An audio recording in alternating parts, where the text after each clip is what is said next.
expected Maidenhead, but it was cosy and inviting, with tartan tablecloths covering the 2 tables she could see in the coffee room from her position in the entryway. A striped ginger cat jumped down from the nearest bench and curled itself around her legs, drawing a smile from her, only to continue out of the open door. "Wait!" she whispered urgently to the feline, but it skittered across the stones in front of the inn, ignoring her entirely. She hurried to shut the door behind her, anxious to guard the welcoming warmth and hoping the cat was allowed such freedom. It was customary for the innkeeper to greet travellers, but none appeared, and she was grateful for it. She had thought an encounter with the innkeeper inevitable. In the event that her father sought word of her here, though, the less people aware of her presence, the better. Perhaps she would be able to slip away with only the tinker's knowledge. A week ago, she had overheard 2 maids speaking of the tinker's impending arrival. It was a short snippet of a conversation largely focused on the new innkeeper at Glengower and his rumoured attractiveness. It had been enough, though, to provide the spark of an idea in Ava, one that had grown with the kindling provided by her father's intractability regarding her marriage. Today, she had given him one more opportunity to change his mind. But far from doing so, he had threatened her with force when she had broached the subject and thrust at her all the reasons why the marriage was desirable. As nonchalantly as she could manage, Ava had asked one of the maids for confirmation of the tinker's expected arrival, explaining that she was considering purchasing something from him.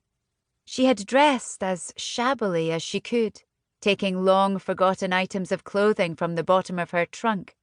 The less she stood out from the other travellers, the better. She would already draw attention as a young woman on her own. She curled her toes again in anticipation of the feeling they would soon regain, only to lose it again on the journey with the tinker. Perhaps he would have a blanket she could throw over her legs, and if she found a better option in Fort William to continue her journey to Glasgow, she would pray she had enough money to take advantage of it. All would be well once she reached Dermot McCurdy.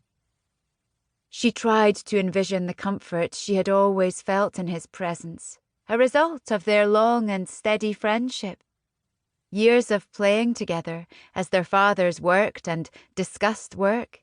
It seemed such a distant memory now. She took a few hesitant steps forward and spotted the dancing flames of the fire she had been looking forward to. She gazed longingly at the table nearest the fire, but she would have to make do with admiring it from a distance.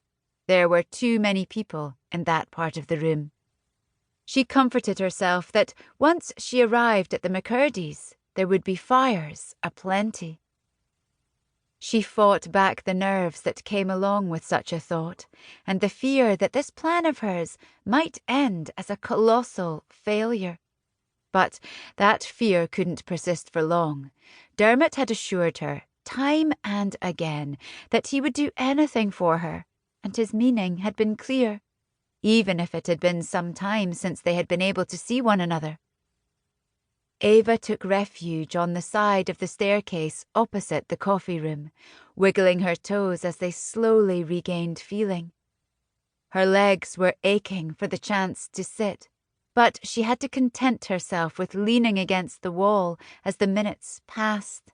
There was no telling how much time had passed, but she had begun to sweat under her hooded cloak when she began to wonder when the tinker would arrive. Several people had entered and left the inn since her own arrival.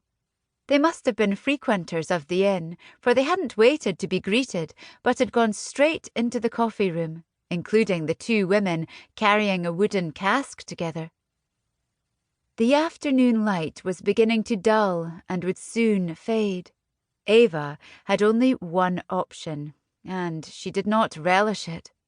She made her way to the coffee room and inspected each face she could see.